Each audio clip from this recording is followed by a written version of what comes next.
The Subcommittee on Oversight will come to order. Without objection, the Chair is authorized to declare recess of the Subcommittee at any time. Welcome to today's hearing entitled Racing to Regulate, EPA's latest overreach on amateur drivers. I recognize myself for 5 minutes for an opening statement. Good morning.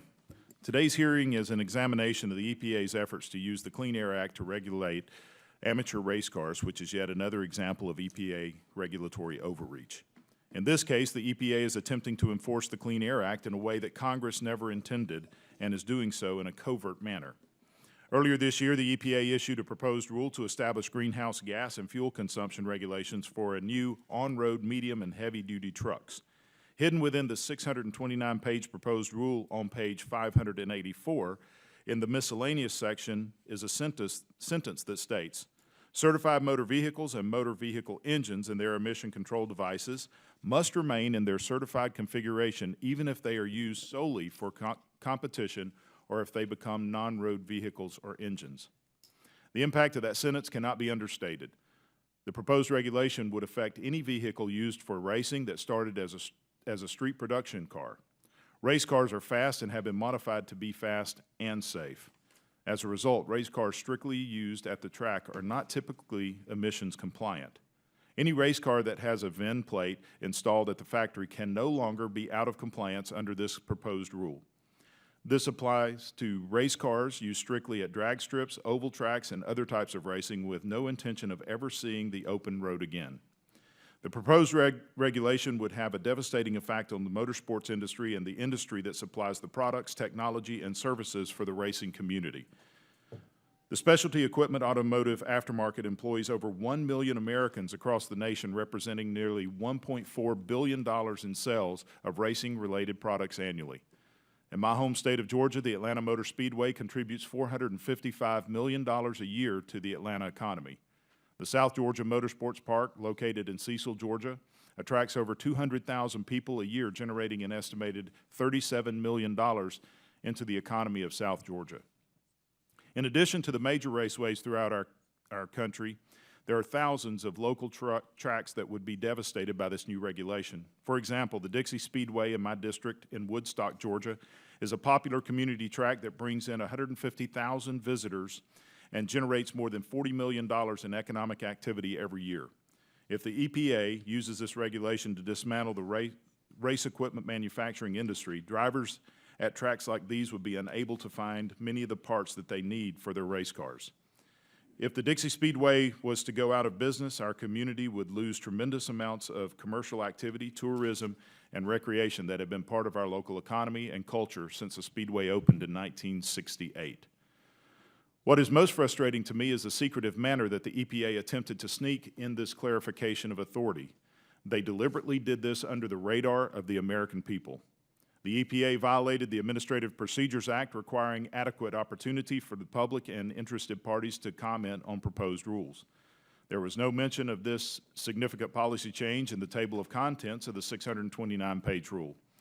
It was included with other minor issues in Section 14, other proposed regulatory provisions. The proposed rule establishes next-generation greenhouse gas emission standards for medium and heavy-duty engines and vehicles. The inclusion of an unrelated topic within a series of rulemaking is unprecedented and non-germane. The EPA is seeking to change policy that has been in place for decades and does not explain the purpose for changing language to prohibit race cars from being emissions non-compliant. To change policy without proper notice would be likely arbitrary, capricious, and in violation of the Administrative Procedures Act. EPA failed to provide any notice to the regulated industry in this case. To date, millions of cars have been modified to be strictly used at the racetrack. Products have been manufactured and installed on race-only vehicles since the automobile was invented. Automotive racing is part of the soul of this country. It is our responsibility to shine a light on the EPA's attempt to eliminate a part of who we are as a nation with one sentence in an unrelated rule. I thank the witness for being here today, particularly Mr. McHenry, who introduced H.R. 4715, which clarifies the intent of Congress in the Clean Air Act to exclude vehicles solely used for competition. Mr. McHenry, we appreciate your leadership on this important issue. With that, I recognize the ranking member for his opening statement. Thank you, Chairman Loudermilk. I appreciate your holding this hearing today. While I admit that the title of this hearing, Racing to Regulate, is catchy, I really don't think the Environmental Protection Agency has been racing ahead to apply a 40-year-old provision of the Clean Air Act, and I don't think the EPA has attempted to throttle amateur drivers. In 46 years of enforcing the Clean Air Act, the agency has never targeted race car drivers, and I don't believe the EPA's intent in clarifying the legal authority of these regulations last July suggests that they're going to begin to do that today, in spite of what the hearing title suggests. I, too, have great empathy for the racing community. I've been a race car enthusiast my whole life. I have pictures of my father racing on the beach at Daytona. My mother, because her brother was on the same racing team. I grew up going to stock car races at Darlington and Dover and Bristol and Richmond and Manassas especially. And I ran the family's SCCA racing teams in the 1980s. By the way, I checked last night. I'm proud of my family relationship with Alexander Rossi, who's the first person ever, American or otherwise, to have both an IndyCar ride and a Formula One ride in the same season. Let's hope he wins. But the public health benefits of the 1970 Clean Air Act are clear, and the EPA enforcement actions against those that violate these laws are necessary. According to the Center for Disease Control and Prevention, these regulations have resulted in 11,000 fewer deaths due to reduced vehicle emissions of carbon monoxide. And efforts to violate these regulations willfully have serious environmental consequences. I understand, of course, that the EPA's recent clarification of their jurisdictional authority under the Clean Air Act has sparked widespread concern within the racing community. EPA has been called to witness. They were not called today, which is a disadvantage because in reading a lot of the EPA stuff, I understand that this has been their interpretation the entire 40-plus years. Hopefully through our witness from the Congressional Research Service, we'll be able to get the EPA's perspective. But we all have a shared interest in preventing companies from manufacturing, selling, or installing aftermarket automobile parts that result in illegally modified automobiles and trucks, not on race car tracks, but in our neighborhoods. Think Fast and Furious 1, 2, 3, 4, 5, 6, 7. The EPA has attempted to focus their enforcement actions on those who violate motor vehicle emissions laws by targeting manufacturers, sellers, and installers of aftermarket parts that are used to turn motor vehicles into hot rods used on public roads and highways. Since 2007, the EPA has had 3 large enforcement actions against aftermarket manufacturers, who have sold a total of 167,000 products intended to violate environmental regulations. Unsurprisingly, amateur racing continues after each of these actions, unaffected by the EPA's actions. The issue here, of course, is not NASCAR, it's not IndyCar. The issues don't affect them at all. And the EPA is intending simply to clarify environmental regulations that make it illegal to decertify a motor vehicle and alter a vehicle's emissions control in violation of the law. And I presume, for instance, that no one here condones what's known as coal rolling or rolling coal, which is the process of altering a vehicle's exhaust to intentionally emit heavy black clouds of smoke as the vehicle rolls down the highway, suburban street, or other roadway. But we clearly have a problem, Mr. Chairman. EPA's 46-year-old interpretation of the Clear Act and its clarification this year is that we cannot ever modify the emission system of a vehicle initially certified for use on public roads. And this, of course, makes no sense. And it's not the way the EPA has applied the rule. No enforcement against amateur race car drivers ever, and none intended in the future. So let me point out, there are many, many, many more amateur race cars and race car drivers than those represented by NASCAR's top level or Indy cars. Across the country, in thousands of counties, amateur races on Friday and Saturday nights. It's bad for the rule of law and for our understanding as law-abiding citizens to have laws or regulations on the books that we do not enforce. And it's hard to believe that this was ever the intention of Congress to ban amateur racing. So I look forward to listening to Mr. McHenry's testimony about his legislation and from our witnesses today. I yield back, Mr. Chair. Thank you, Mr. Byard. I now recognize the chairman of the full committee, Mr. Smith. Thank you, Mr. Chairman.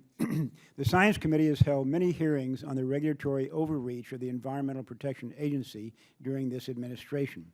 Unfortunately, the EPA once again now attempts to unnecessarily and unlawfully regulate the lives of the American people. The committee has often revealed how the EPA's regulatory overreach will cost billions of dollars, cause financial hardship for American families, and diminish the competitiveness of American employers, all with no significant benefit to climate change, public health, or the economy. The EPA has rushed through many costly and burdensome regulations throughout this administration. Examples include the strict new National Ambient Air Quality Standards for ozone, waters of the U.S., and the Clean Power Plan. Today we will hear about how the EPA wants to expand its Clean Air Act authority and enforce it against amateur race car drivers and the industry that supplies amateur racers with parts and modifications. This is an industry that supports American small business jobs, manufacturing, and technology. For the first time, the EPA seeks to impose the Clean Air Act on all non-road vehicles used for racing competitions. This includes vehicles that have been legally deregistered so they can be modified for use in racing. Congress never intended the Clean Air Act to apply to these vehicles, and the law is clear on this point. Race cars are not regulated by this law. However, EPA has now put into question the legality of non-road vehicles modified to become race cars. The EPA's proposed expansion of authority demonstrates the agency's willingness to resort to backdoor and secretive means to push its agenda. Agency officials buried this new provision in a proposed rule on emission standards for medium and heavy-duty trucks, a regulation that is unrelated to vehicles modified for racing.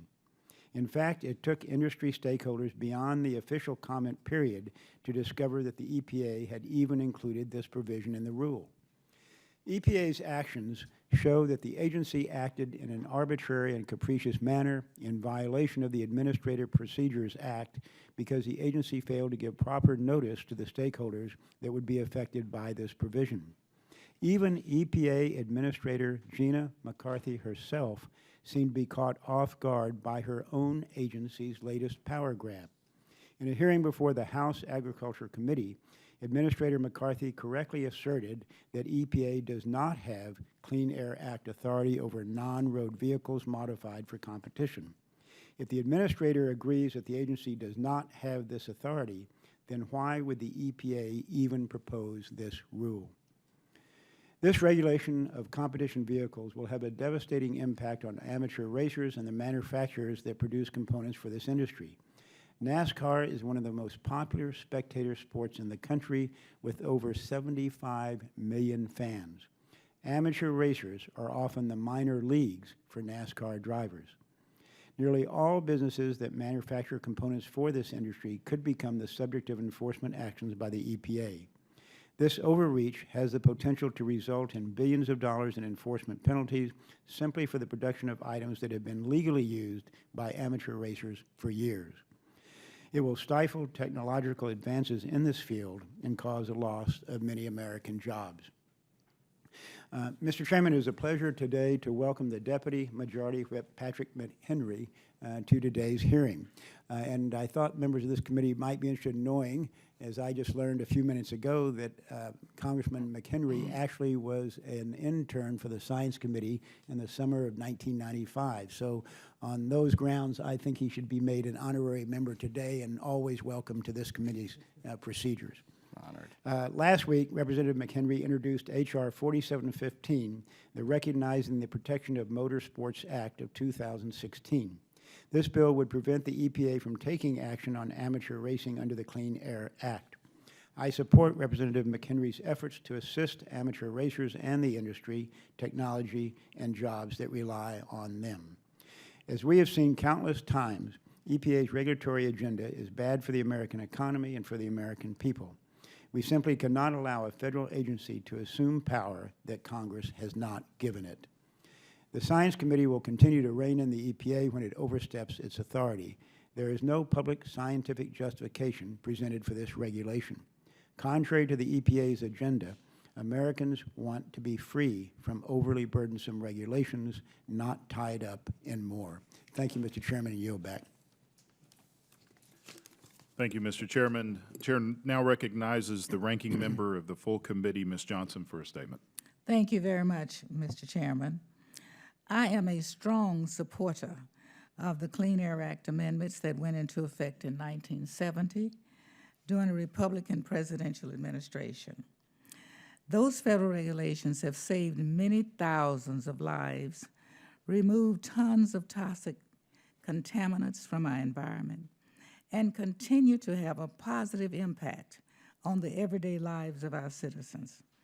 They also include key provisions regarding the regulation of motor vehicles' emission control devices, which is at the heart of the issue we're discussing today. It seems that the Environmental Protection Agency's clarification of these provisions last July generated a lot of interest in the racing car and aftermarket car parts industries. They feared this was a new rule that was seeking to expand EPA authority under the Clean Air Act and would result in EPA enforcement actions against individual drivers and race cars. However, the language of the law has not changed, and the EPA has tried to make clear that last July's statement was simply a clarification of existing law. EPA has also said that they have never attempted to enforce these provisions by going after individuals and that they do not plan to do so in the future. It is unclear to me that this hearing would even have been necessary if the majority had even reached out to EPA for information on this issue prior to calling this hearing. For reasons unknown only to them, the majority did not seek a briefing from EPA on this topic, and the majority did not ask the EPA to testify at this hearing. While the majority has said that this hearing is supposed to examine the scientific underpinnings of the EPA decision to enforce the Clean Air Act, the majority also chose not to invite any scientists to this hearing. Instead, they invited the president of the industry trade group that is engaged in a public dispute with the EPA over this issue, and a race announcer who has a right to advocate his views, but is certainly not a scientist. Mr. Chairman, whether you agree with EPA's position on this issue or not, I would have hoped that you would have wanted to understand the views of the agency that you're castigating in public and alleging, once again, has engaged regulatory overreach. As the ranking member of the Science Committee, I wish that we would routinely attempt to actually understand the issues we look into fully from all perspectives before we offer sweeping condemnation or support of legislation on issues or agency actions. That does not appear to be the path the majority has chosen to follow today. And as such, it is just another missed opportunity for responsible oversight. Thank you, and I yield back.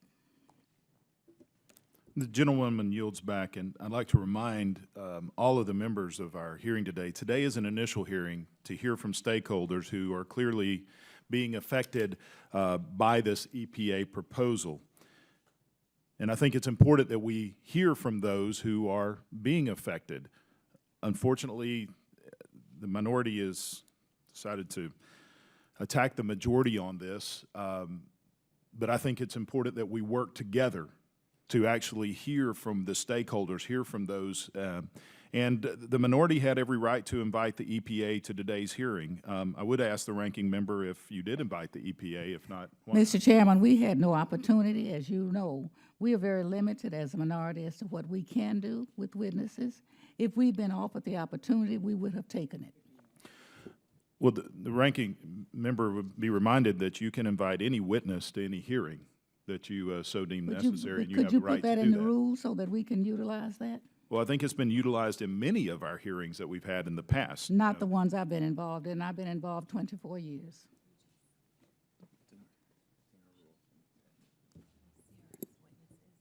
Okay. And I am advised it is in the rules, and I do believe that you do have a witness here today that you invited to attend. I'm not aware of that, but I'm very pleased if we do. I wish EPA was represented since they're being attacked.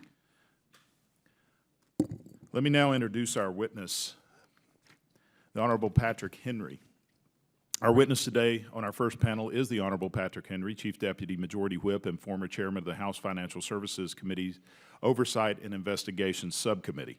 Congressman McHenry represents the 10th District of North Carolina, a state which is definitely well known for its support of motorsports, and we really appreciate the North Carolina being the headquarters of NASCAR, and for all they've done for the great American tradition of stock car racing.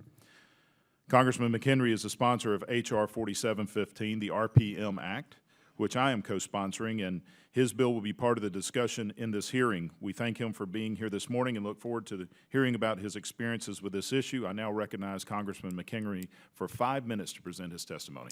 Thank you, Mr. Loudermilk. Thank you, Chairman Loudermilk. Thank you, Chairman Smith, Ranking Member Beyer, Ranking Member Johnson. Thank you for having me here today. It's an honor to speak before this great committee.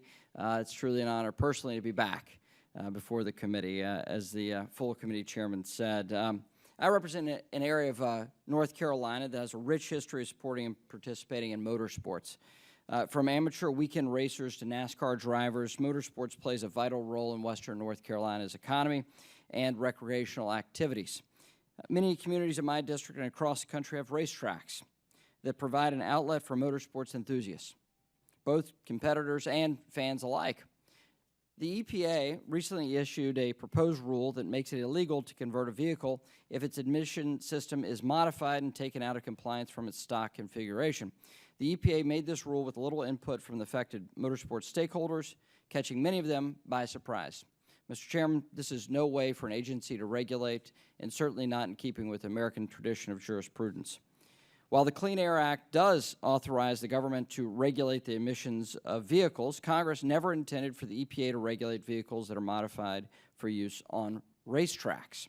In 1990, Congress affirmed this exemption when it authorized the EPA to regulate non-road vehicles and explicitly excluded any, quote, vehicles used solely for competition, end quote, from the non-road definition. While the law has not changed, what the regulations put forward by the EPA state are dramatically different with the keeping of the last 40 years of regulatory environment. That is, in fact, the case. That's why we're here today, is the plain text of the regulation goes counter to the congressional intent of a Democrat House and a Democrat Senate majority, as well as a Republican president that signed that into law. This is bipartisan legislation, and we're defending the law against regulatory overreach. That's the nature of the reason why I'm here, to defend those enthusiasts that wish to continue to practice their competitive outlets. This new regulation will prohibit responsible, law-abiding people who wish to modify their cars for racing on closed tracks from doing so. The federal government has no place at a racetrack testing vehicle emissions as if it's a public road. The EPA's action will harm all involved, from owners and operators of tracks to vendors who sell food and souvenirs, and of course families who spend Saturday evening at the local racetracks. Furthermore, this regulation targets businesses who manufacture the aftermarket exhaust systems that replace the stock systems. According to the Specialty Equipment Market Association, this industry employs over 1 million people nationally. These systems are essential part of racing, and the makers of them are often small businesses that cater to specific markets. I have many of them in my district. People like Jason from Gastonia in my district, a constituent who first brought this EPA overreach to my attention. For people like Jason, this is not simply a weekend hobby, but rather what pays the bills for him and his family. We cannot stand idly by watching the EPA regulate hardworking Americans like Jason right out of business. In response to this misguided regulation, I've introduced H.R. 4715, the Recognizing and Protecting Motorsports, or the RPM Act. This bipartisan legislation reaffirms congressional intent that vehicles used solely for competition are not subject to emission standards under the Clean Air Act, and that it would not be considered tampering to modify these vehicles for exclusive track use. If the EPA gets its way on this issue, it will do irreparable harm to motorsports and the businesses that power them. It's imperative that we act now to stop the EPA's heavy-handed approach and preserve this sport that serves as a hobby and living to millions of Americans. Mr. Chairman, thank you again for having me here today and inviting me to speak on this important issue. I applaud the committee's work in addressing this issue and look forward to continuing to work with the committee and the committee staff to preserve our nation's rich motorsports heritage for future generations. And with that, I yield back. Thank you, Mr. McHenry, for your testimony. We appreciate you also introducing the RPM Act, very appropriate name. At this time, we'll take a very brief recess while the clerk resets the witness table. And at this time, while the table's being set up, I'd like to ask for unanimous consent to enter into the record a letter supporting H.R. 4715 from Sean Stewart, Executive Director of the United States Motorsports Association. This letter also contains statements of support from Robert Pattison, Executive Vice President of Lucas Oil, Tori Galida, President of Richard Childress Racing Enterprises, and Steve Farmer, Vice President of Corporate Development at the University of Northwest Ohio. Without objection, so ordered.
We're just waiting for our ranking member to return, and then we'll get started as soon as he gets back in.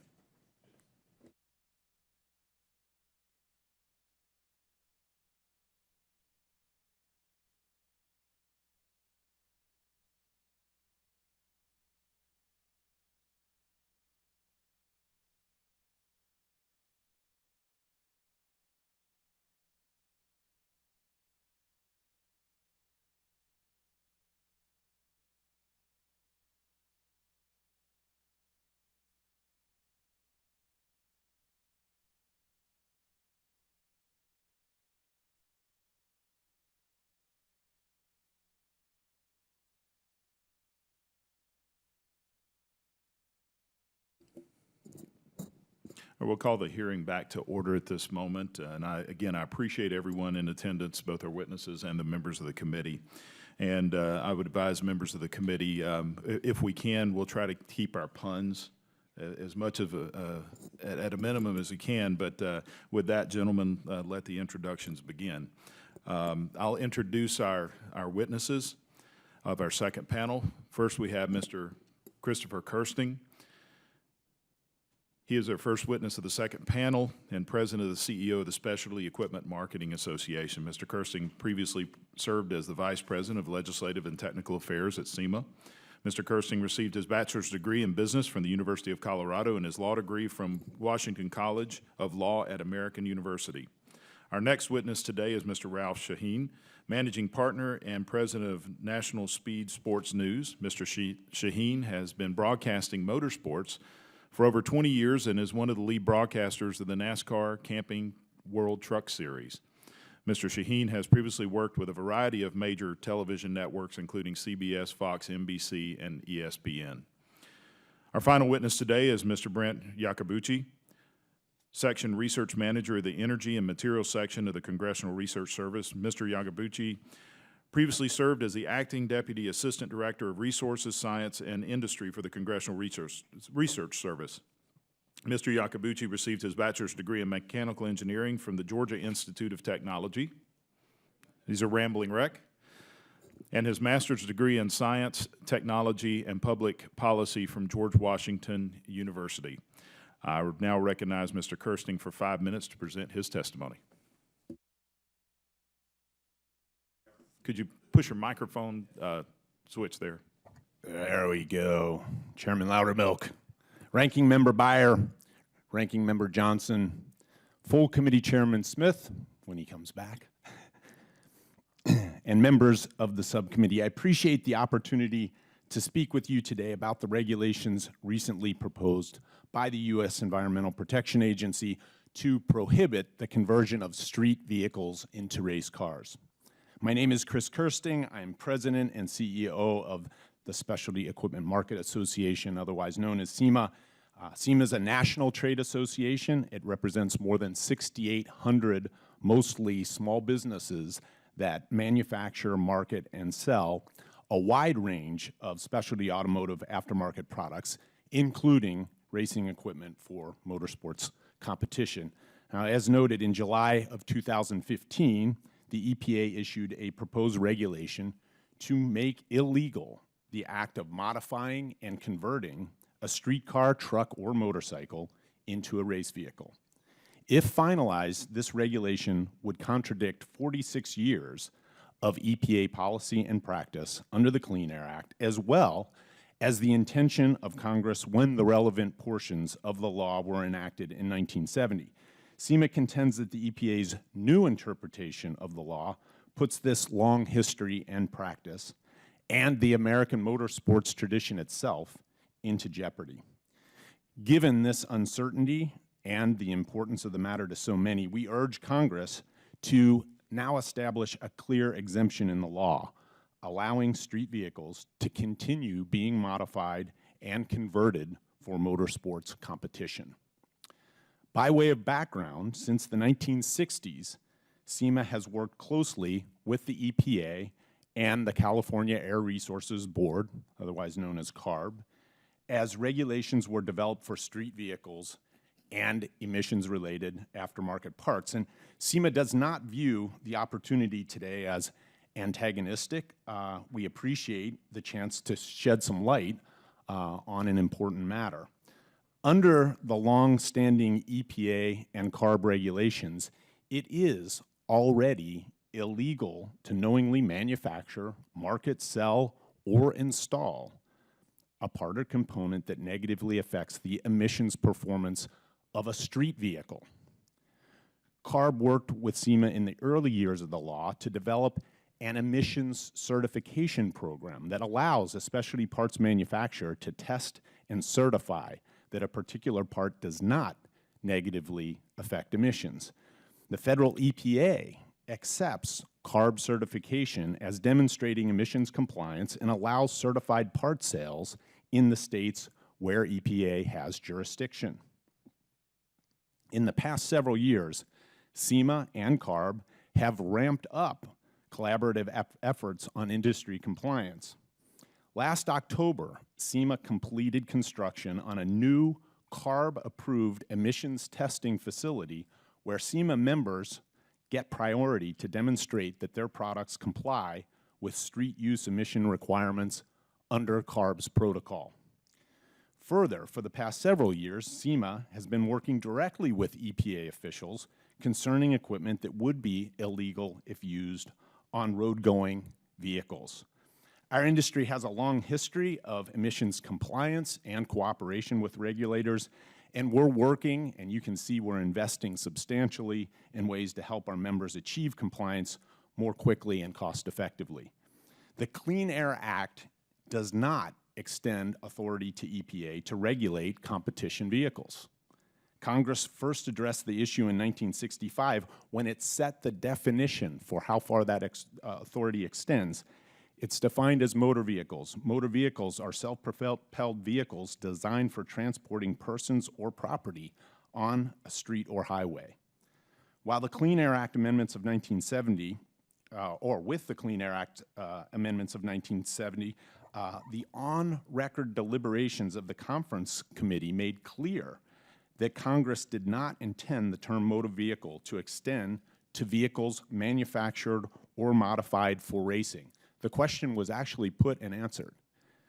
Next, in 1990, Congress provided the EPA with the authority to regulate non-road vehicles and engines.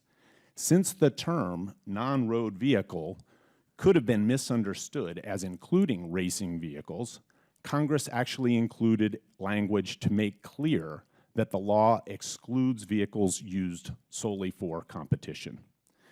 And it isn't only Congress that has consistently excluded vehicles modified for use in competition. EPA itself has a history of policies and practices that, up until the recently proposed regulations, have recognized the exclusion.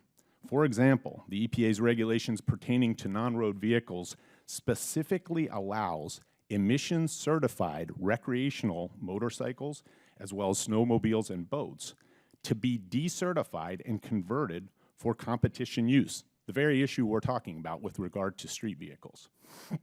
EPA also has specific policies for those wishing to import into the U.S. cars and trucks that have been altered for competition use. EPA's own import documentation forms specifically ask the importer to supply the vehicle's year, make, model, and VIN number. These are street vehicles we're talking about here.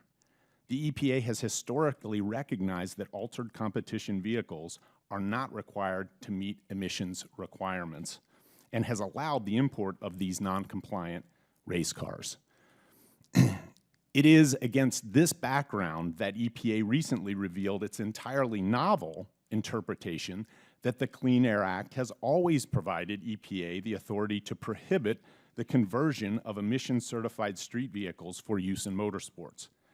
That is why SEMA strongly supports H.R. 4715, the RPM Act of 2016.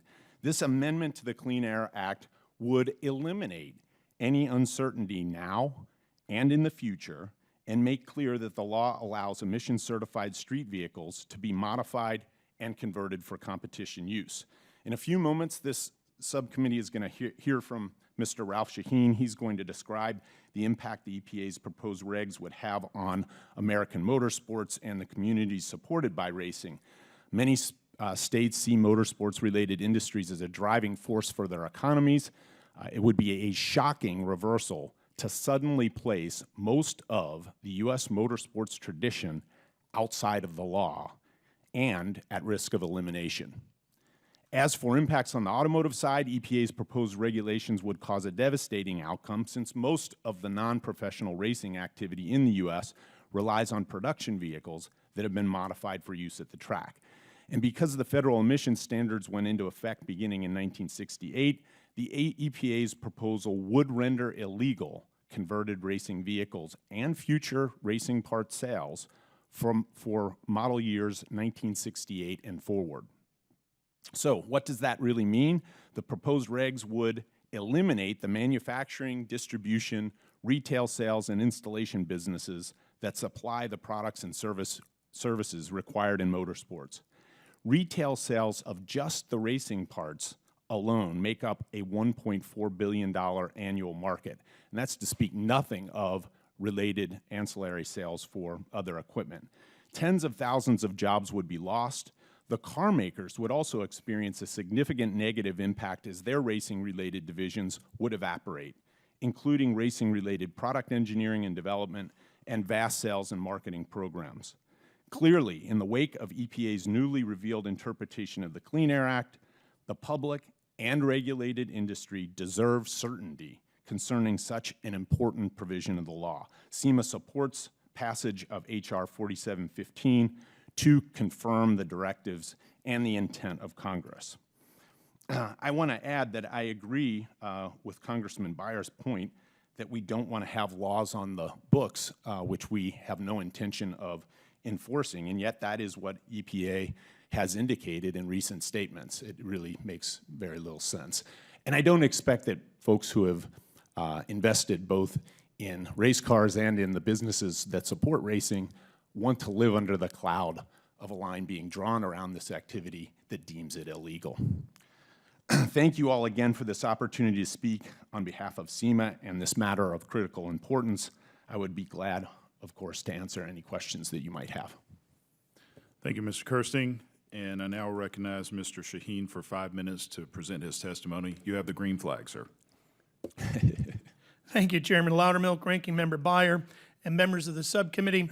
Thank you for inviting me to speak about the U.S. Environmental Protection Agency's recent proposal to prohibit the modification of street vehicles into race-use-only vehicles. Over the past 31 years, I have built a career around the exciting sport of auto racing. I am currently one of the owners and president of National Speed Sport News, a publication that dates back to 1934. I have also spent much of my career as a motorsports broadcaster for a variety of networks, including Fox, CBS, NBC, and ESPN, and countless radio networks. On any given weekend, you can find me calling the action live on TV from racetracks across the country. I'm in a unique position to speak to the impact this regulatory proposal would have on the motorsports community. For me, it began at the age of 5. My parents took me to my first race at the Old Fairgrounds Mile in Sacramento, California. Legendary racers such as Mario Andretti, A.J. Foyt, and the Unser brothers were competing that day. I can still remember vividly to this day my father walking me across the track at the end of the race and my shoes sticking to the dirt they had just raced on. Seeing the cars and the drivers up close, hearing the roar of the engines, and experiencing the unique smells are indelible memories. The blazing speeds and the incredible feats of bravery as these men risked it all for the glory that came with the checkered flag hooked me for life. These experiences aren't unique to me. They have been shared by millions of race fans, young and old, across our country for generations. I chose to make motorsports my career. For 28 years, I have been a nationally recognized sportscaster, broadcasting some of the biggest motorsports and the events in the world, including the Indianapolis 500, the Daytona 500, and the Monaco Grand Prix. I've also dedicated a large part of my career to saving one of our sport's true treasures, National Speed Sport News, which is America's oldest and most trusted name in motorsports journalism. Due to the passion I have for this sport and its history, Speed Sport is now a full-fledged and thriving media company. We cover motorsports from the very top levels all the way down to your local dirt track. Most racers begin their careers competing in a division that utilizes a modified production vehicle. That's because it is the cheapest and most cost-effective form of racing. The EPA regulation to prohibit any production vehicle from ever being converted or modified for racing use would be devastating to many types of racing, particularly racing at the amateur levels, where the racers are not in a position to purchase the purpose-built race cars used in many professional series. There are over 1,300 racetracks in this country, and the vast majority are not dedicated to running high-cost race cars like the well-known top divisions of NASCAR, IndyCar, and the NHRA. Many of the famous drivers who compete in these very popular series started their very careers in converted street cars that they trailered to their local track every weekend. For many years, the great American race, the Daytona 500, as well as the greatest spectacle in racing, the Indy 500, utilized modified vehicles as well, production vehicles that were modified. These world-renowned events that are such an integral part of America's sporting landscape would have been outlawed by this EPA regulation. The racers who would be hit hardest by this proposal are the individuals who are just starting out in the sport and the communities that support them. Companies supplying the parts used in these amateur series and the shops that perform the modifications would also suffer. These vehicles are frequently converted into track use only cars and are rebuilt many times throughout their years spent in competition. To remove the ability to create, rebuild, improve, or service these vehicles is to take away the ability of most enthusiasts to engage in much of the racing that presently takes place in the U.S. On Friday and Saturday nights at tracks across the country, you will encounter amateur racers and the communities that come out to support them. The impact of this regulation goes beyond the individual racers in the pits and their ability to build and service their cars, as entire communities would suffer. Families, men, women, and children come out to the local racetrack on the weekend to cheer on and support their friends, neighbors, and family members. Fathers, sons, mothers, and daughters spend countless hours working together to get the family race car ready for the next weekend's event. Racing is a lifestyle, and in many towns across the country, it is the highlight of the weekend. Beyond this practical impact on daily lives, racing provides a significant boost to the economies of communities with motorsports businesses and racetracks. In Chairman Loudermilk's home state of Georgia, the owners of a successful high-performance parts business are enhancing the economy of southeast Georgia by creating the Georgia International Raceway Park, which is expected to bring in around $75 million annually and more than 200 full-time and part-time jobs within a 5-year span. In Florida, the home state of Representatives Posey and Grayson, the Daytona International Speedway and the Homestead Miami Speedway generate an annual economic impact of over $2.1 billion and over 35,000 permanent jobs. And in my home state of North Carolina, approximately 27,252 residents in 2005 were employed in motorsports-related jobs, including employees working for suppliers of the equipment used in racing.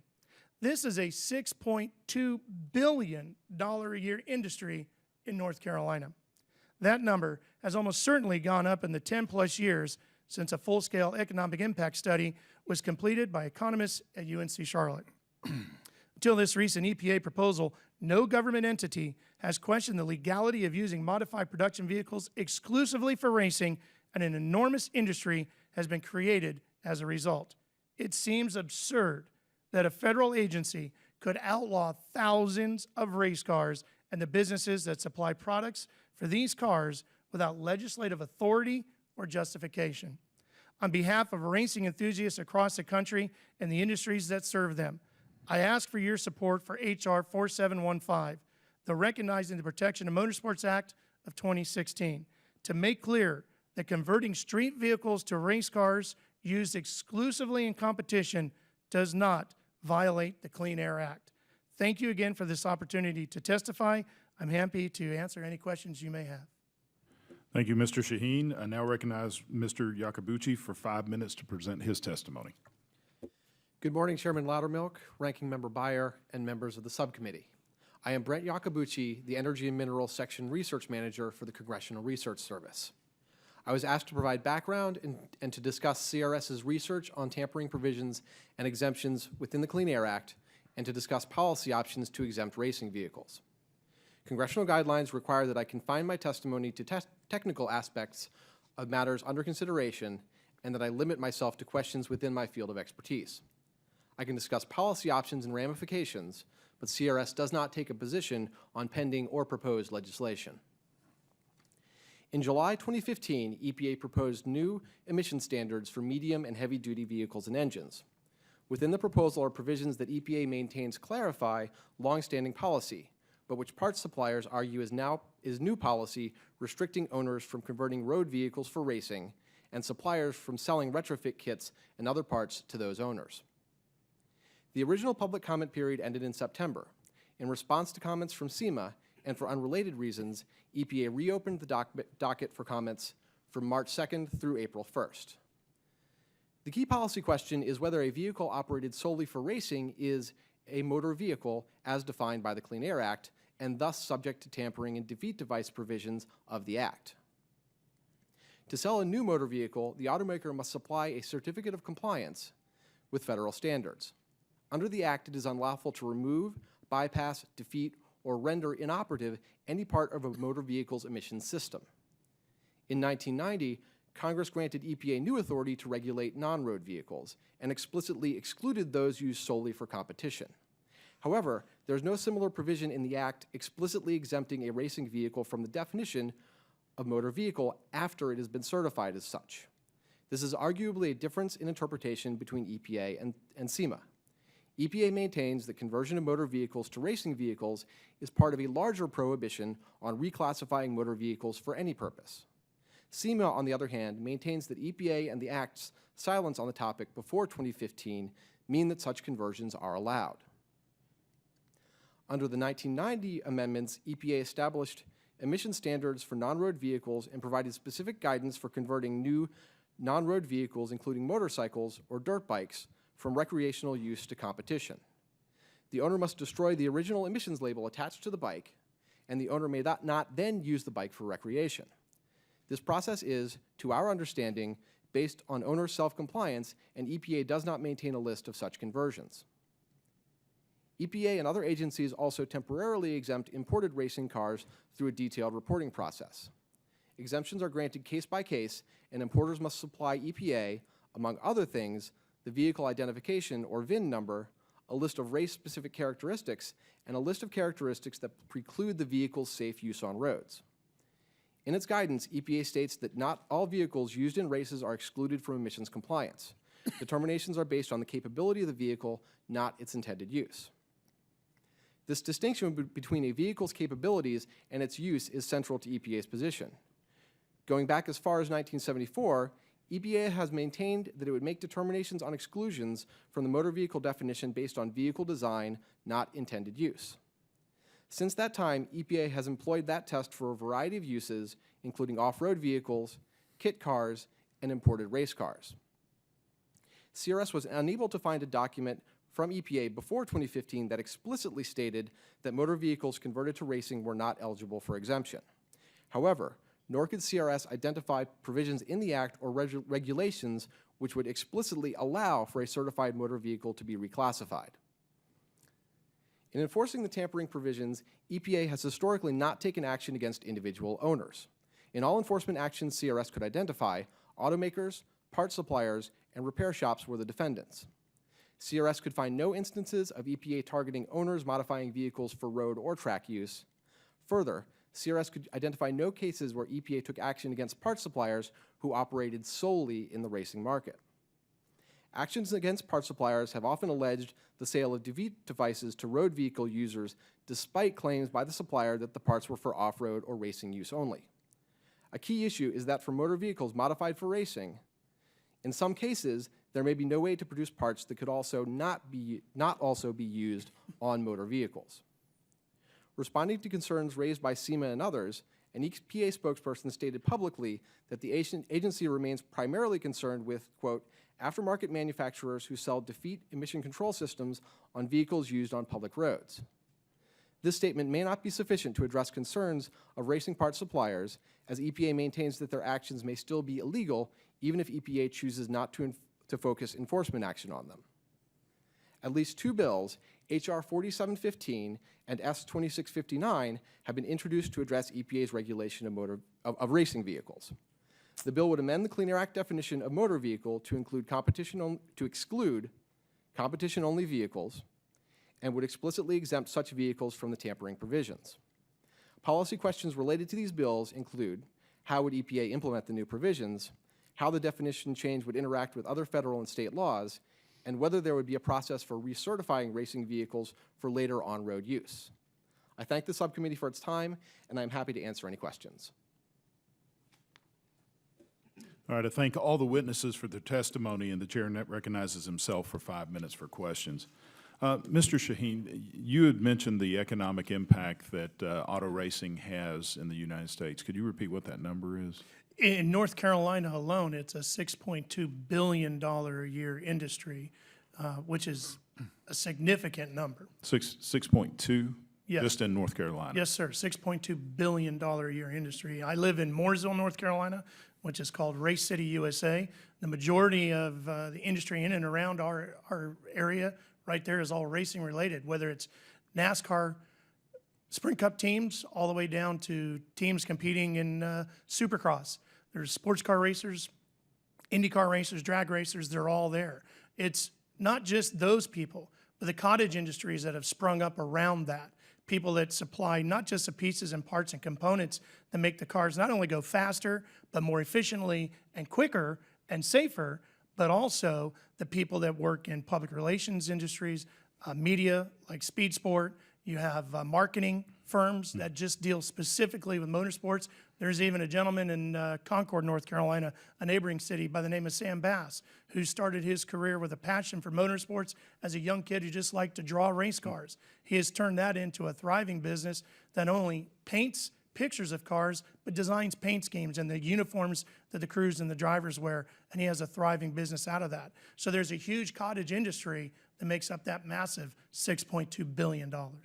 And as a race fan, I know that NASCAR is the icon of our motorsports here in the United States, and it's a significant part of Americana, from catchphrases such as boogity, boogity, boogity to the checkered flag to the ancillary businesses such as clothing and souvenirs. A race is a cultural experience, and as you look at those that have become our best known drivers, those that you hear about all the time from your testimony, understand these guys just did not walk in one day and become a NASCAR driver. They worked themselves up through the ranks. That is exactly correct. And those ranks are the industry that would be directly impacted by this legislation or by this EPA rule. Am I correct? That's correct. And for example, let's take the Petties, the first family of American motorsports, if you will, beginning with Lee Petty through King Richard Petty, his son Kyle Petty, and then on to Adam Petty, his son. Of those four generations, three of them all utilized production vehicles that were modified for racing that allowed them to have the opportunity to grow. Another gentleman out in Roseville, California, Bill McAnally, if you want to take it down a step or two just to show how it impacts all the way across the board. Bill began racing in 1986 at the age of 21 years old in a street stock division in a 1970 Chevelle that was modified from production to street to racetrack use only. Bill is now 50 years old, owns Bill McAnally Racing, and has two teams competing in NASCAR's K&N West Division and two teams competing in NASCAR's K&N East Division. He employs 43 people. He has won multiple championships. He's one of the leaders in NASCAR's competition on the regional level. And he has started careers for numerous individuals that have moved on into NASCAR's top divisions, whether it's as crew chiefs, crew members, or drivers. So there's another career that never would have happened if this legislation had been passed. And thank you. And Mr. Kersting, I have a question. And Chairman Loudermilk, I just wanted to point out that in addition to that ladder effect for professional racing, there is a vast amount of sportsman racing going on out there in the country every day. Every year, we got a ton of people out there enjoying the sportsman categories, and those guys and women are generally driving converted vehicles. And I've had the opportunity at Atlanta Motor Speedway to go in the drivers' meeting and do their devotion before the race and meet with the drivers. They're impressive. But Mr. Kersting, I'd like to ask you a question. How did your organization, the Special Equipment Marketing Association, learn about the EPA's proposed decision to enforce the Clean Air Act on non-road vehicles for competition? Well, as you would expect, SEMA, as an organization representing manufacturers and distributors in this category, we maintain offices here in Washington, D.C. to monitor for proposed regulations, proposed legislation.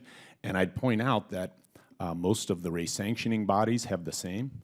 The vehicle manufacturers are represented here in a similar fashion, and ordinarily, the Federal Register, which is the document that alerts us to new proposed regulations, is very plain in representing what the new regulations pertain to, and that is the public notice portion of our regulatory process. And in this case, not only did SEMA not find that regulation when it was initially proposed, not a single stakeholder that we're aware of identified that regulation. And the reason was that it was tucked into a proposed regulation on medium and heavy-duty greenhouse gas emissions, and it didn't bear a heading in terms of its chapter in the table of contents. that would indicate that race cars were being regulated. Basically, it was under a section for other provisions. So there's really no easy way to find it. Our staff found it in December. This rule was introduced in July through kind of an indirect reason, and thankfully we found it. So it is unusual that a regulation that would have such far-reaching effect would be tucked away like that. And, you know, I mentioned that SEMA has a good working relationship with regulatory officials at EPA, at the California Air Resources Board. We work with them regularly. And so it was quite a surprise to us that this approach to solving the problem that EPA perceives was the approach used, and that we weren't informed about it at all. And when you found it, I understand it was after the comment period had closed. That's correct. So that regulation had an official comment period. Fortunately, the agency has latitude to continue to accept comments, and I think under the circumstances, they accepted our comment, and it is a part of the docket. So the EPA has offered the provision that we're discussing here today for public comment. Did the agency include any justification or analysis when it reopened this issue for comment? Not that I'm aware of. In your testimony, you discussed the impact on ancillary sales as a result of the EPA's rule. Would you please describe the impact in a little more detail? So, as an organization, SEMA represents manufacturers who have sales in the range of about $32 billion a year. For us to isolate just racing sales was something that we were able to do in preparation for the hearing here. But for us to be able to really look at the related sales, we would need a little bit more time. And we'd be happy to provide this subcommittee further information as we have the opportunity to collect it. But what we're talking about here is that if Ralph takes his race vehicle to the track on Saturday, he's going to be towing that vehicle with a truck. There's going to be a trailer. There's going to be a whole range of equipment that is sold in connection with that truck and trailer, all sales that make up part of that $32 billion industry that we represent. Not to mention all the ancillary support services, the folks who are there to take care of that vehicle, to work on it, provide services for it, and so forth. So, Hoosier Tires. yes, and really, you're talking about a lot of local race prep shops that get a lot of business through these sportsman category activities, and we just didn't have the time to pull that kind of information together, but it's in the billions and substantial. All right. My time has exceeded its limit. At this point, I recognize our ranking member, my good friend, Mr. Byer from Virginia. Thank you, Mr. Chairman. I want to thank all of you for coming on March 15th. You know, you should beware of the Ides of March. Maybe he's the one that needs to be worried about this. It was interesting to hear that this is just the first hearing, and if this ends up being the committee of markup for Mr. McHenry's bill, it would be excellent, Mr. Chairman, to get the EPA to come to actually hear their thoughts on the consequences of H.R. 4715, especially with respect to enforcement against manufacturers for the fast and furious, not the race car drivers. Mr. Yacobucci, let me simplify and clarify, since we don't have the EPA here. Number one, that the EPA has always thought that it violated the Clean Air Act to modify emissions on a certified car, and that the recent clarification was not a matter of sneaking something in. In fact, that may be one of the reasons why they reopened it is that they thought it was a clarification of what they thought all along. Number two, that it was never the intent of Congress to prohibit race cars from being modified. Number three, that this probably is why the EPA has never enforced this against race cars or race car drivers. To the first point, that is understanding that is EPA's position. On the second point, I'm not going to weigh in on the intent of Congress. Certainly, we could do a legislative history for you and get hearing documents and those sorts of things, but I won't actually speak to Congress's intent on language they did or didn't include in the act. Okay. I'd love your CRS perspective on why we have laws or regulations on the books that we don't enforce. And let me give you a Virginia example. One of my friends, a state senator, tried to repeal a Virginia statute that makes it illegal to have sex outside of marriage. It's a $250 penalty and no jail time. And when he went to repeal it, since it's clearly not an enforced law, it turned out that the Commonwealth attorneys wanted to use it in cases when they would plea down something from a more serious case and needed something to charge them with, so that they withheld it. Is there, from a CRS perspective, is there any reason to keep a law on the books or regulation on the books that has not been enforced and no intention to enforce it? We won't take a position on that, sir. We would take no position on legislation.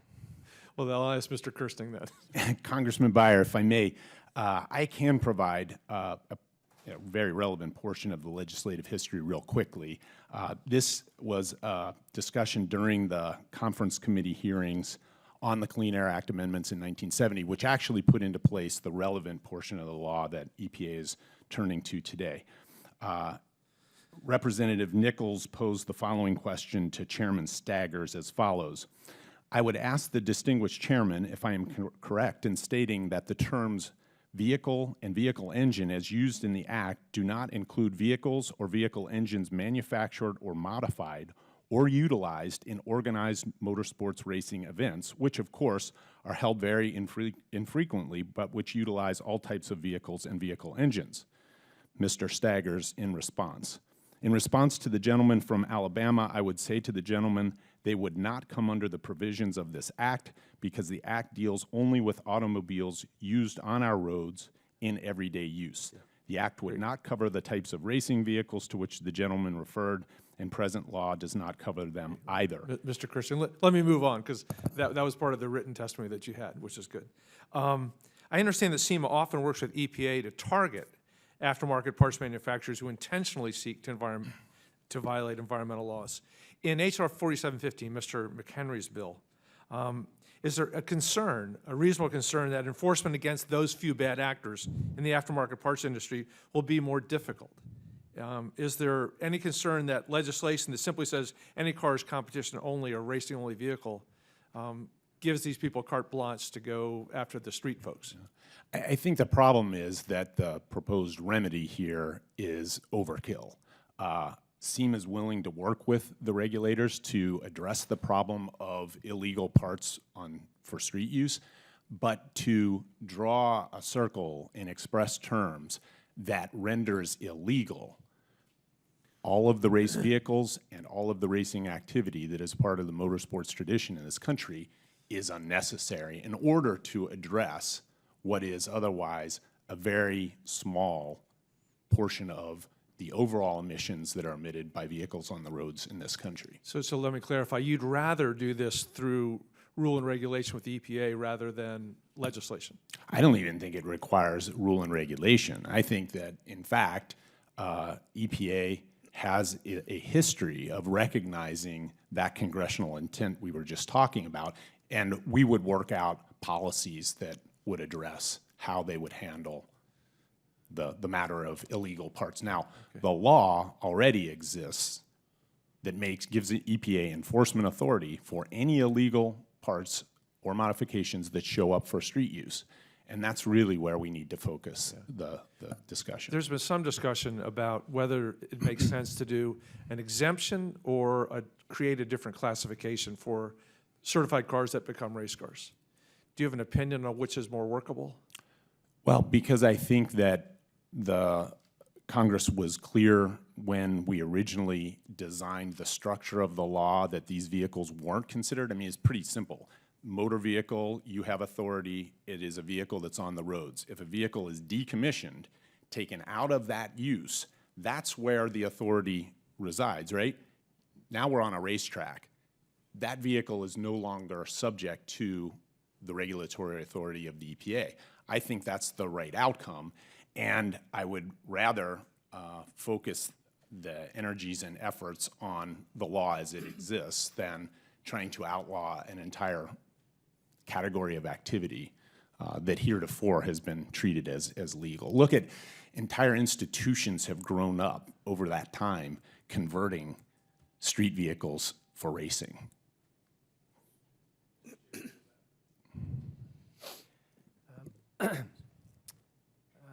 Chair now recognizes Mr. Posey. Thank you very much, Mr. Chairman, and I thank the chairman for calling this hearing, and am very grateful to the witnesses for their attendance here. There's been 2 references to the fact that there's not a representative from EPA here, and I just would like to remind everyone that the other side of the aisle had an opportunity to bring in whatever witnesses they desired to. They chose to bring in somebody from CRS. Maybe that's because the last couple of times we had the Secretary of EPA here, every time I asked her a question, she said, I don't know, I'm not a scientist, but everything's based on science. Maybe that's why they chose not to have somebody from EPA here.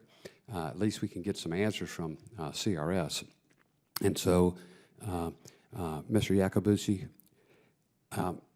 the rule in question here that was attempted to be implemented by EPA, just a yes or no, certified motor vehicles and motor vehicle engines and their emission control devices must remain in their certified configuration even if they are used solely for competition or if they become non-road vehicles or engines, period. Is that correct? That is my understanding. I'd have to look at the text, but I'm pretty sure that is the text, yes. Do you have any idea why EPA would have been so sneaky trying to implement this if it was so unimportant? I won't comment on EPA's intent on this. From everything I have read in terms of their argument of the rationale is that, again, that this is just a continuation of a longstanding policy. The definition of motor vehicle in the Act refers to the design of the vehicle, not its intended use. If you want, I could pull the text of the definition. I have the definition here. But so EPA's argument is that it can police design, not the intent of the owner after the vehicle is designed and manufactured. SEMA and others obviously disagree with that interpretation, but EPA argues that it's consistent with. But then again, that's no reason to try and sneak something through without advertising it, without disclosing it anywhere. I just think it's despicable the way the agency tried to push this through without anybody knowing about it secretly, clandestinely. Mr. Kersting, you mentioned in your testimony that you believe the EPA violated the Administrative Procedures Act, obviously, and so do I. Why do you think they tried to do it? You know, I'm really not certain. I think we were surprised and disappointed because we do work hard to collaborate and come up with the best approaches for regulating our industry.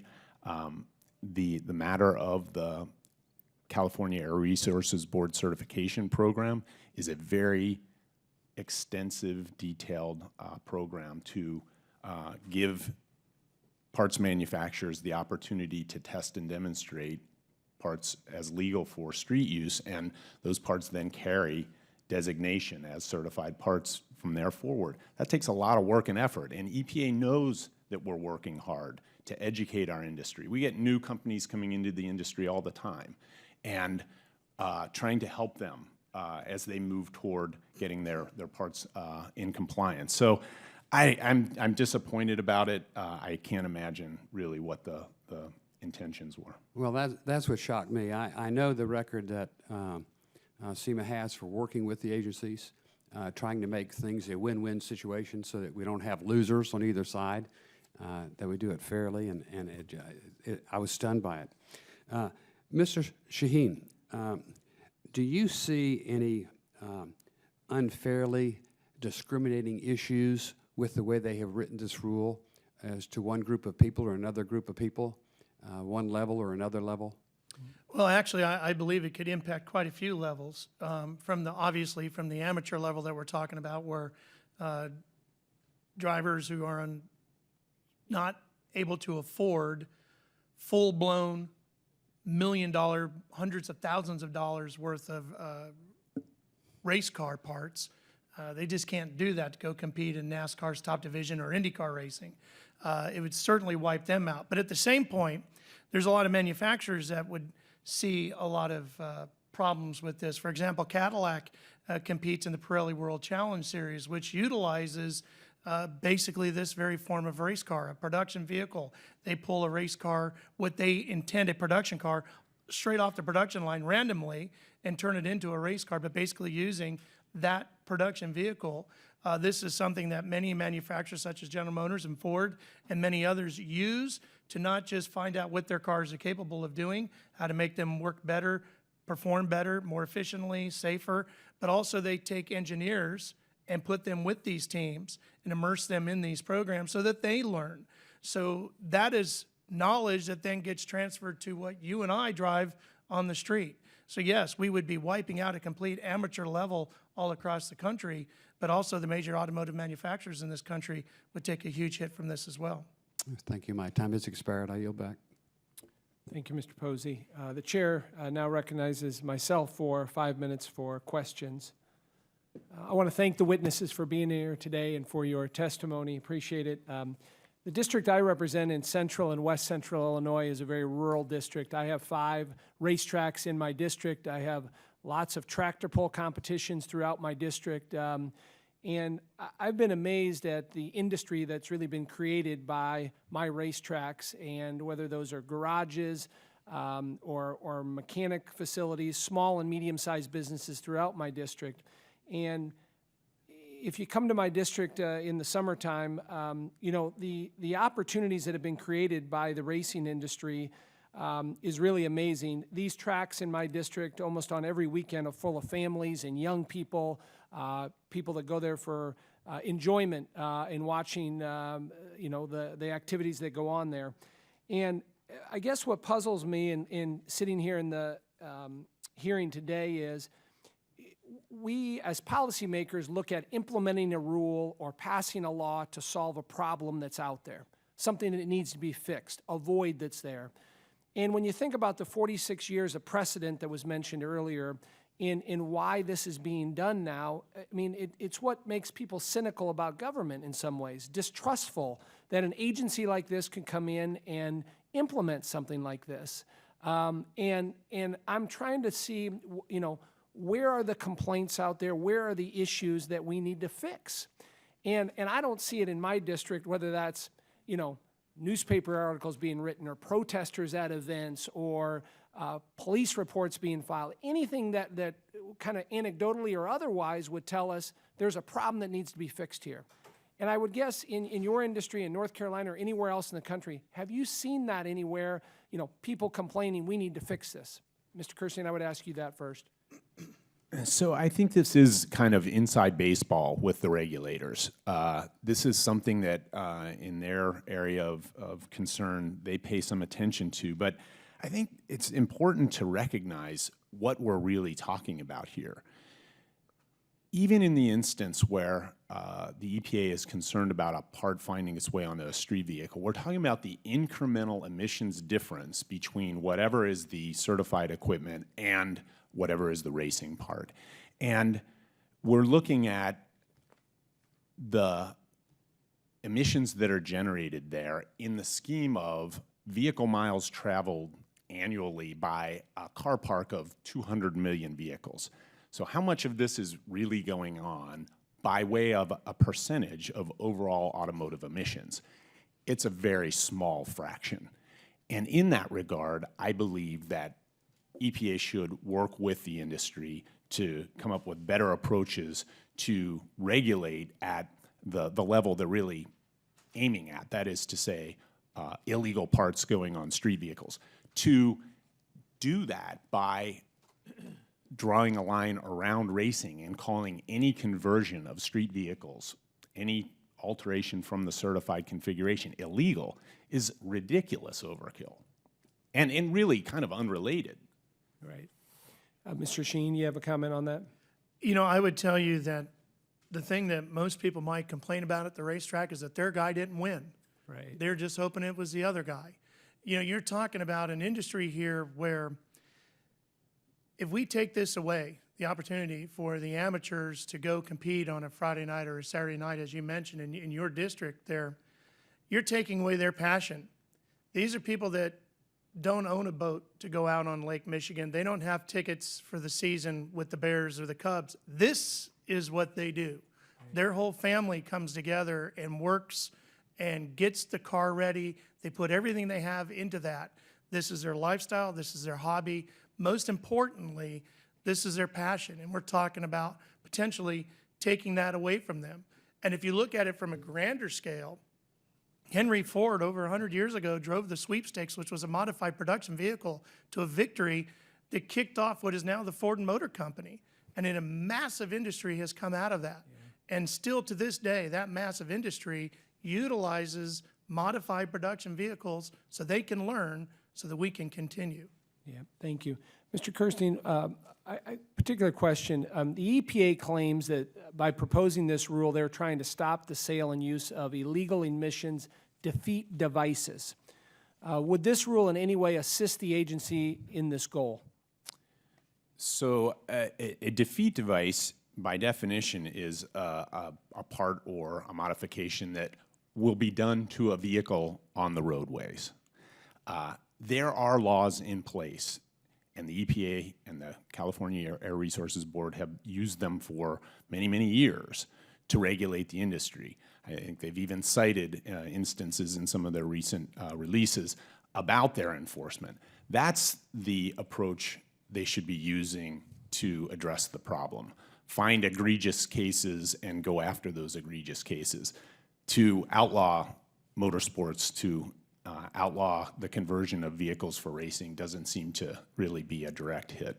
Well, and to your point, it seems like EPA has the adequate enforcement mechanism to do this. They haven't done that. And it seems as a former prosecutor, if you have appropriate enforcement out there and you send a deterrent message, you highlight a number of cases that are, cases that can be exposed at a higher level, enforce those and send a message in the industry, we're not going to tolerate that.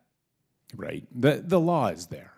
It is, and it's not as if the EPA doesn't enforce at all. So I think if they are really interested to work on this, we'd be interested to work with them and actually have been working with them.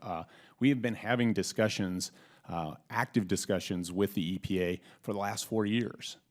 And so I don't know, this is, as I say, it's a surprise, it's an odd tactic. And the issue that we're all gathered here for actually is that there's a proposed rule out there. If that rule goes into effect and it can't be defeated in a court challenge, we're living with the matter that all of this equipment and all of this activity is illegal. We were talking a little bit earlier about having laws on the books that don't get enforced. The matter that EPA at this juncture says, well, we really don't intend to go after race car drivers and their equipment. How could anyone rely on a situation where the activity they're engaged in, which in many cases it requires quite a lot of time and investment, is illegal? It makes no sense. Thank you.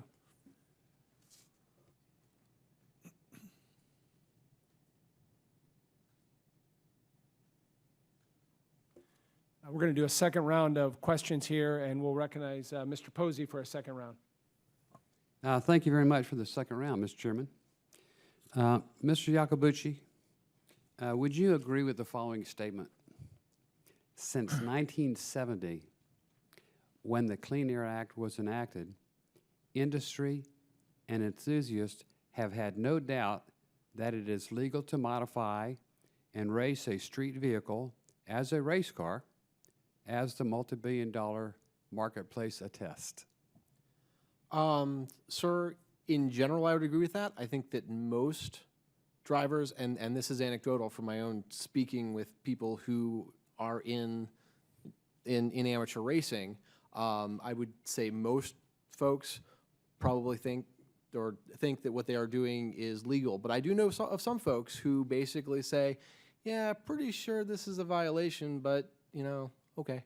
Like what? Give me an example. Who would think it's a violation? I know of some racers who have modified their vehicles who have basically said that, that their interpretation is that that this is a violation, that since they are modifying their street vehicle and they have not gotten some sort of exemption from EPA explicitly, that they are or may be in violation of the standards. See, I know hundreds, if not thousands, of people who race, and I don't know any of those. You know think it- different I think it's different the vast crowd than mi- I go in. I think it is the vast minority, sir. You know, just when we talk about asides, you know, if EPA succeeded in destroying this industry, where people safely, for the public and otherwise, compete on private property, it would just be devastating to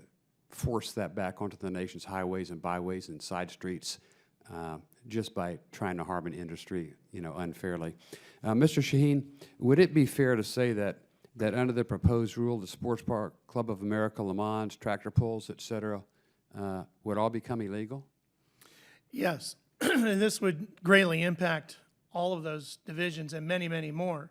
And in kind of an addition to what Mr. Yacobucci was saying, in all the different garage areas, pit areas, paddocks that I've been in, I have never met a racer who has ever thought that they were illegal with anything that the EPA was proposing. They might wonder if they're going to meet the tech inspector's rule book as to whether or not they've got too much weight shifted to one side of the car or the other, but never have I ever been in a conversation from the very top levels of motorsport to the very bottom layers where anybody has ever even discussed the EPA and what their regulations are and how it might impact motorsports until this came out. And when this came out, everybody, for lack of a better way of putting it, freaked out because they could not believe that this was out there or a potential problem for them. So no, rule book wise, nobody ever worried about this particular rule. But yes, and to answer to your original question, all of those divisions and so many more from the very top to the very bottom would be impacted. Thank you. Mr. Kersting, would you explain the difference between defeat devices and racing equipment? The EPA seems to be fixated on defeat devices. Right. We talked about that just a moment ago. I mean, parts for racing, you don't have to be concerned about the emissions impact. A defeat device, by definition, is a device or a modification that would have an impact to take a vehicle out of compliance that is a vehicle in use on the roadways. So as we discussed, there are clear both statutory and regulatory provisions to address that. And that's where we believe the EPA needs to put the focus. It just seems like common sense. If the effort is to attack defeat devices, you just enforce the law against defeat devices that is already in effect. And why mention anything else? I just wondered if anyone else could tell us that. Yeah. It's something that, again, we're here because this is such an unusual step, and I believe the approach is so misdirected that Congress reacted with proposed legislation within a couple of weeks of learning of this. So, Well, there's always going to be the omnipresent defenders of the non-existent problems of the people. And thank you, Mr. Chairman, for the second round. Thank you, Mr. Posey. Chair now recognizes Mr. Byer for 5 minutes.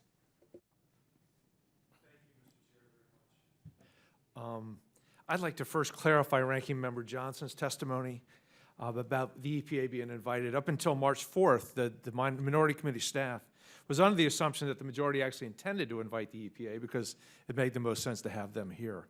When they found out on March 4th that the majority wasn't going to invite, they went to the EPA, who said that it was going to take them 3 weeks to identify a witness, to write the testimony.